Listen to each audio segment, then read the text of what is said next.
Boh vás žehnaj všetkých. Dneska by som vás chcel trošku pozbudiť, z Božieho slova vám niečo prečítať. Každý, kto chce si prečítať so mnou, tak otvorte si Evanjelium podľa Lukáša. Je to 9. verš a 9. kapitola, 23 verš až 25.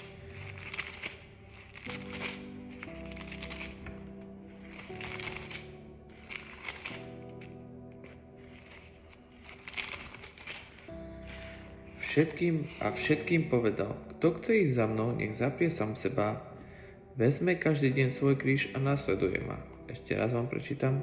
A všetkým povedal, kto chce ísť za mnou, nech zaprie sám seba, vezme každý deň svoj kríž a nasleduje ma. Pán Ježiš Kristus povedal, kto chce. On nepovedal, že musíme. On dáva rozhodnutie. Aby sa rozhodol ty, človek, sa má sám rozhodnúť. On nie je ten, Pán Ježiš Kristus nie je ten, ktorý nutí človeka. Čiže on nechce, aby si mu slúžil do silu. On chce, aby si ho miloval, aby si ho chcel zo srdca, so srdcom, aby si mu chcel slúžiť. Lebo on ti dáva ten večný život. On prišiel na túto zem. On zomrel za nás, za všetkých ľudí, zaplatil na kríži, vstal tretieho dňa z mŕtvych, zvíťazil nad smrťou. On zvíťazil. Ale človek sa musí už sám rozhodnúť. On nie je ten, ktorý ťa bude ťahať, že poď teraz budeš ma nasledovať. Nie. Je to na tebe, ako sa rozhodneš. Ľudia ti kážu, hovoria ti, evangelizujú. Ale už ako ty sa rozhodneš, tak ale ten zlý je opak Boha. On chce, aby si mu slúžil do silu. On chce, aby si bol služobník hriechu. On chce, aby si keď zomrieš, aby si trpel v pekle. On nechce, aby si bol spasený, lebo Pán Ježiš Kristus prišiel na túto zem, sám sa rozhodol, aby nás zachránil od tých múk, ktoré prídu po smrti, keď Pán Ježiš Kristus bude vzkriesiť mŕtvych a príde súd. Čiže poďme do kapitoly 16. Evanjelium podľa Lukáša, jeden príbeh vám prečítam a je to 19. verš Evanjelium podľa Lukáša, 16. kapitola a je to 19. verš. Bol istý bohatý človek, obliekal sa do purpuru a kmentu a deň čo deň prepichovo hodoval. Pri jeho bráne líhal akýsi žobrak menom Lazar, plný vredov, túžil nasytiť sa z toho, čo padlo z bohačovho stola, a len psi prichádzali a lízali mu vredy. Keď žobrak umrel, anjeli ho zaniesli do Abrahamovho lona. Zomrel aj bohač a pochovali ho. A keď v pekle a v múkach pozdvihol oči, zďaleka videl Abrahama a Lazara v jeho lone. I zvolal, otec Abraham, zľutuj sa nado mnou, pošli Lazara, nech si namočí aspoň koniec prsta vo vode a zvlaží mi jazyk, lebo sa hrozne trápim v tomto plameni. Niektorí ľudia hovoria, že po smrti neexistuje peklo. Tu nám Pán Ježiš Kristus potom hovorí učeníkom podobenstvo. Jeden príbeh ich hovoril, ktorý ja vám teraz čítam.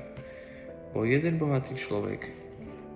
Každý deň hodoval, mal plno jedla a nebol ochotný odniesť tomu Lazarovi, ktorý sedel pri jeho brane, tie odrobinky, ktoré ostávali každý deň, a on radšej to vyhadzoval, ako keby išiel a dával Lazarovi, ako keby mu pomáhal a dával mu. Potom jednoho dňa ten chudobný človek zomrel a bol ako keby, že on bol spasený, ten žobrak. On sa tešil, zomrel a už nepoznal, čo to je hlad, nepoznal, čo to je trápenie. Ale potom zomrel aj ten bohatý človek a v pekle sa trápil a videl zďaleka Abrahama a Lazara.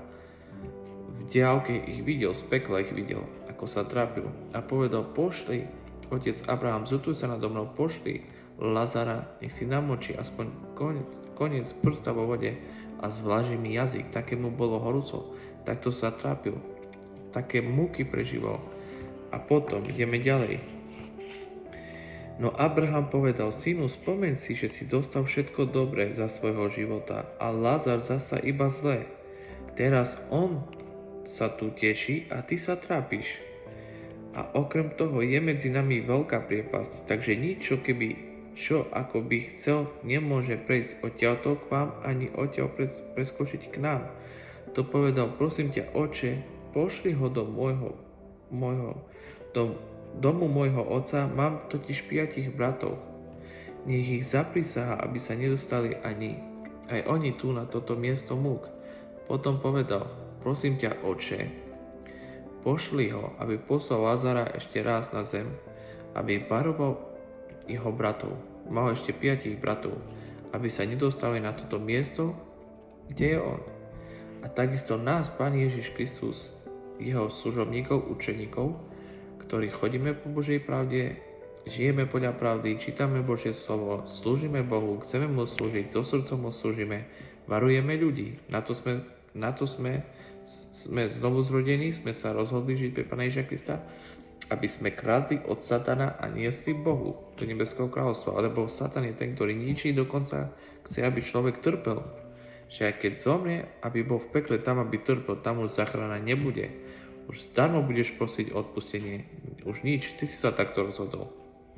Ježiš šancu dával. Varoval ťa. Ty nie. Tak to už bolo na tebe. Pán Ježiš Kristus povedal, kto chce, nech zoberie svoj kríž a nasleduje ma každý deň, aby sme brali kríž. Nie iba jeden deň, nie iba kedy nám vyhovuje. Keď nám je zle, tak vtedy sa rozhodneme, že pôjdeme do Božieho slova, budeme čítať Božie slovo, budeme prosiť, budeme sa modliť. Nie. Každý deň buď služobník Boží a čistým srdcom mu slúž, aby si nebral zo sveta, ale aby si bral iba to, čo je z Božieho slova. Aby si žil podľa Božieho slova. Nie, aby si slúžil aj Bohu, aj mamonu. To nemôžeš takto žiť, lebo budeš ešte horšie odsúdený ako tí ľudia, ktorí nepoznali Boha. Čiže on povedal, ten bohač, aby ho poslal Lazara varovať jeho bratov. A takisto nás Pán Ježiš Kristus posiela, aby sme varovali ľudí. On ich chce zachrániť. Veď prišiel na tento svet, zomrel za všetkých ľudí. Aby každý človek bol spasený. No jenže ty, keď zostaneš tu, niektorí ľudia, ako napríklad sa robia, že sú služobníci Boží a neukazujú Krista, ale seba. A potom ľudia od nich odchádzajú a ešte viac žijú v blúde, akom žili. Lebo prečítam vám Evangelium podľa Marka 12:30. Evangelium podľa Marka, ja to mám tu napísané. Evangelium podľa Marka, aký to je verš? Evangelium podľa Marka je to 38. verš až to 40 verš. Vám prečítam. Evangelium podľa Marka od 12. kapitoly 38 verš do 40 verš. Čiže ak si hovoríš, že si naozaj služobník Boží a bojuješ za Boha, aby ľudia nehorili, aby neboli stratení, ale aby boli spasení, tak rob to, čo chce Boh. A potom Ježiš, čo im povedal týmto ľuďom? Ako učil, hovoril, varujte sa zákonníkov, ktorí radi chodia v dlhých rúchach, túžia po pozdravoch na uliciach a po prvých stoliciach v synagógach a po predných miestach na hostinách. Pán Ježiš Kristus hovorí, varujte sa od takýchto ľudí, ktorí si myslia, že sú služobníci Boží, ktorí si myslia, že žijú podľa pravdy, ale oni radi chodia a majú radi luxusné oblečenie na sebe, aby ich ľudia chválili, aby mali popredné miesta. Oni nechcú sedieť dozadu, oni chcú pchať dopredu, aby ich ľudia chválili. Buď pokorný. Pán Ježiš Kristus povedal učeníkom, keď sa učeníci hádali, že kto je z nich najväčší. Pán Ježiš Kristus povedal, kto chce byť najväčší, nech je najmenší, nech je služobník všetkých. Čiže buď pokorný, hlás evanjelium, ale tak, aby Pán Ježiš Kristus bol vpredu a ty dozadu. Nemôžeš povedať Ježišovi, počkaj, Pane Ježišu, ja pôjdem dopredu a ty chod dozadu, aby ty si bol viditeľný. Nie, ukazuj Boha, Krista a bojuj za každú jednu dušu. Tak ako som vám prečítal tento príbeh o tom boháčovi a Lazarovi, keď už boháč už nemal šancu, ale aspoň prosil, aby ho poslal toho chudobného, čo sedel pri jeho bráne, aby varoval jeho bratov. A tak nás Pán Ježiš Kristus posiela, aby sme varovali ľudí. Ale ty, keď budeš ukazovať seba, tak aj ty padneš do tej prepasti, do toho pekla, aj iných ľudí donesieš. Lebo budeš ukazovať seba, nebudeš ukazovať Krista. On je láska, on je pravda, on je život. ukazujme Krista, nech On ide dopredu a my dozadu nasledujeme Krista a žijeme podľa Božieho slova. A vtedy budeme aj my spasení, aj tí ľudia, ktorým budeme kázať Božie slovo. Lebo bude žiť v nás Duch Svätý. Nechajme, aby náš život riadil Duch Svätý, aby nás naplňoval, aby nás viedol k pravde a k poznaniu. Čiže varujme ľudí a kážme im evanjelium a žijeme tak, ako chce Boh.